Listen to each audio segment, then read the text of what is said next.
Hello കൂട്ടുകാരെ, അടുത്തതിൻ്റെ പരിപാടി എന്ന് വെച്ച് കഴിഞ്ഞാൽ നമ്മുടെ മുരിങ്ങയിലയില്ലേ, മുരിങ്ങയില ചെറുതായിട്ടൊന്ന് വാടിപ്പോയി, ഞാൻ മറന്നേ പോയി. ഇവിടെ മുരിങ്ങയിലക്കാണെങ്കിൽ ഏറ്റവും കൂടുതൽ വില കൊടുക്കേണ്ടി വരും നമുക്ക് എന്ന് പറഞ്ഞാൽ ഒരു പിടിക്കില്ലേ ഇവിടെ 9.99 ഞാൻ മേടിച്ചപ്പോൾ. അത് നമ്മൾ നാശാക്കി കഴിഞ്ഞാൽ നാട്ടിലൊക്കെ വെറുതെ എന്തോരം മുരിങ്ങക്കാ തൊട്ട് അതൊന്നും കഴിക്കാൻ മടിയായിരുന്നു. അപ്പം ഇപ്പം ഒരു തണ്ടിന് ഇത്രയും പൈസ ആകുമ്പോഴേ നമുക്കതിൻ്റെ കാര്യം മനസ്സിലാവുമല്ലോ. അപ്പം ഞാൻ എന്താ ചെയ്യുന്നതെന്ന് വെച്ചാൽ ഇതിങ്ങനെ ഇരുന്ന് നമുക്ക് ഒന്നിച്ച് ഒന്നും വെക്കാൻ പറ്റത്തില്ലല്ലോ. അതിന് ഞാനൊരു കാര്യം ചെയ്യുന്നത്, എൻ്റെ ഫാദർ പറഞ്ഞു തന്നൊരു ഐഡിയ ആണിത്.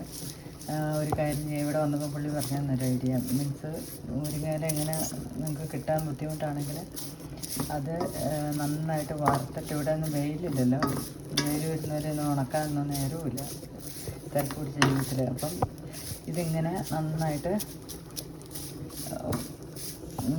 വെള്ളം പറ്റിച്ച് വെള്ളമൊന്നും ഇല്ലാതെ നന്നായിട്ട് വറുത്തെടുക്കുക ഇല. അത് കഴിഞ്ഞിട്ട് പൊടിച്ചങ്ങ് വെക്കുക.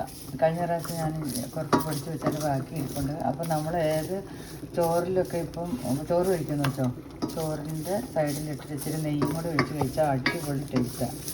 അങ്ങനെ നിങ്ങളും ചെയ്ത് നോക്കുക. നിങ്ങൾ തിരക്കുള്ളവരാണെങ്കിൽ, നിങ്ങൾക്ക് കിട്ടാൻ പ്രയാസമാണെങ്കിൽ അങ്ങനെ ചെയ്ത്, അല്ല നാട്ടിൽ പോകുമ്പോഴാണേലും വെയിലത്തിട്ട് ശരിക്കും ഉണക്കി നിങ്ങളത് പൊടിച്ചുകൊണ്ട് വന്നാൽ മതി. പൊടിച്ചിട്ട് ചോറിൻ്റെ കൂടെ അങ്ങനെ സ്വല്പം ഇട്ടാൽ മതി. അപ്പം നമ്മുടെ മുരിങ്ങയില തിന്നുന്നതിൻ്റെ വലിയായില്ലേ. അപ്പം ഒരു മാസത്തോളമൊക്കെ ഇരിക്കും. ഇതൊക്കെ കുറച്ചേ ഉള്ളൂ. ഒരു പിടിയൊക്കെ നമ്മൾ വറുത്ത് കഴിഞ്ഞാൽ അധികം നാളിരിക്കത്തില്ല. എന്നും ഉപയോഗിക്കണം. ഞാനും എന്നും ഉപയോഗിക്കുന്നില്ല, ഇടയ്ക്ക് തോന്നുന്നതൊക്കെ എടുത്ത് പിള്ളേർക്ക് കാണാതൊക്കെ ഇച്ചിരി ചോറിലിട്ട് കൊടുക്കും. നല്ല സാധനമല്ലേ മുരിങ്ങേൻ്റെ ഇലയും മുരിങ്ങയുടെ കായും എല്ലാം. അപ്പം മുരിങ്ങയുടെ ഇല നല്ലൊരു ഔഷധമാണ്. ചെടിയെന്ന് തന്നെ വിളിക്കാം. അപ്പോൾ നിങ്ങളും ഇങ്ങനെ ചെയ്ത് നോക്കാം. അപ്പോൾ വീഡിയോ ഇഷ്ടപ്പെട്ടാൽ ലൈക്ക് ചെയ്യുക, ഷെയർ ചെയ്യുക, സബ്സ്ക്രൈബ് ചെയ്യുക. ഞാൻ പൊടിച്ച് കഴിഞ്ഞിട്ട് കാണിക്കാതെ എങ്ങനെ അത് പൊടി വരുന്നത്. അപ്പോൾ ഓക്കെ, ചെയ്യൂ.